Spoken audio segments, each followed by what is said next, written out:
Greetings, Earthlings. Today we're going to go through the process of setting up a podcast in 11 steps.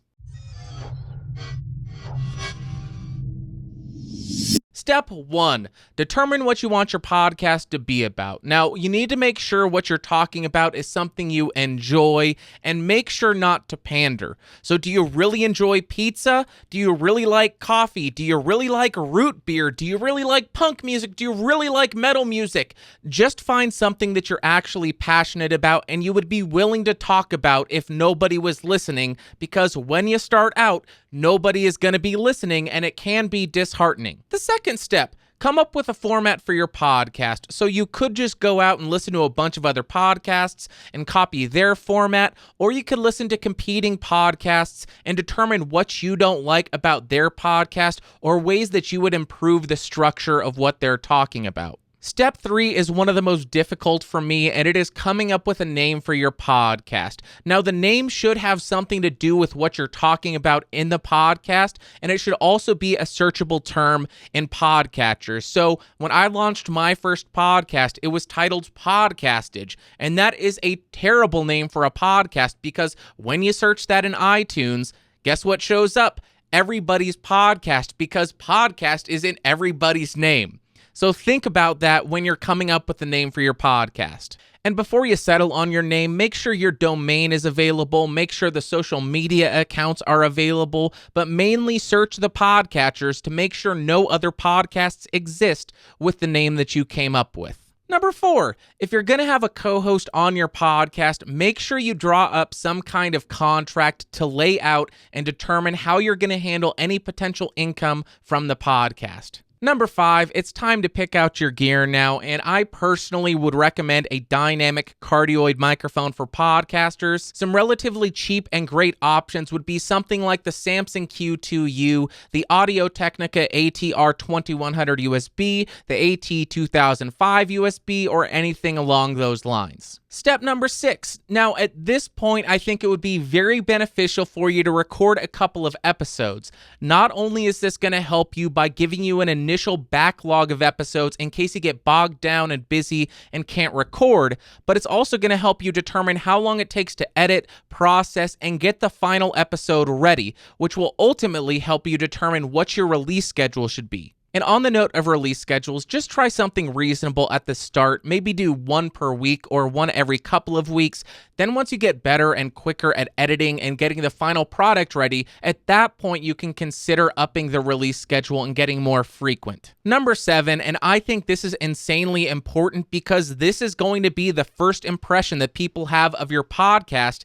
Get your graphic design done. Now, if you have a working knowledge of Photoshop and you feel comfortable with it, go ahead and make your own design.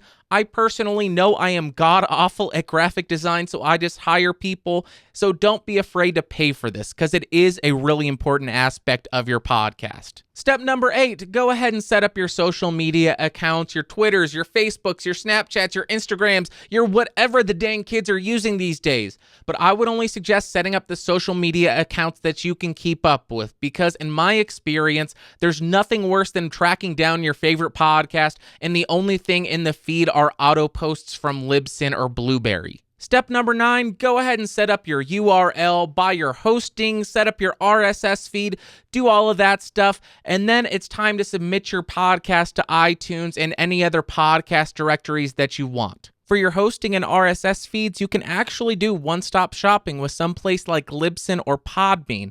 They have plans starting as low as $5 a month. They'll host your MP3, your RSS feed, and with Libsyn, you can even get a custom URL through them. So in order to submit your RSS feed, you have to open up iTunes, then you go to the store, you enter the podcast section, and in the right-hand menu, you select Submit a Podcast.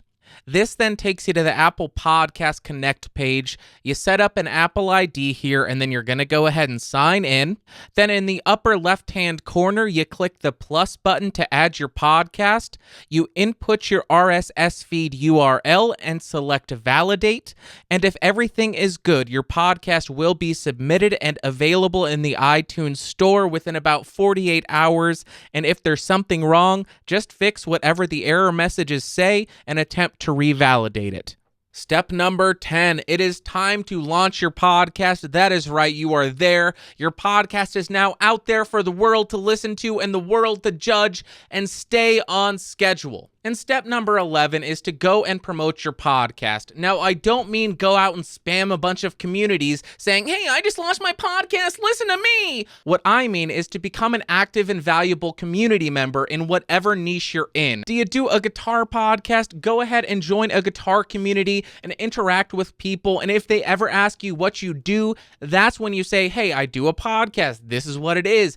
Just don't spam. That will get you hated by everybody. And in case that wasn't enough for you, I got a couple of bonus steps for you. So bonus step number 1, listen to every single episode that you record and release and find at least one thing that you want to improve on the next iteration of your podcast.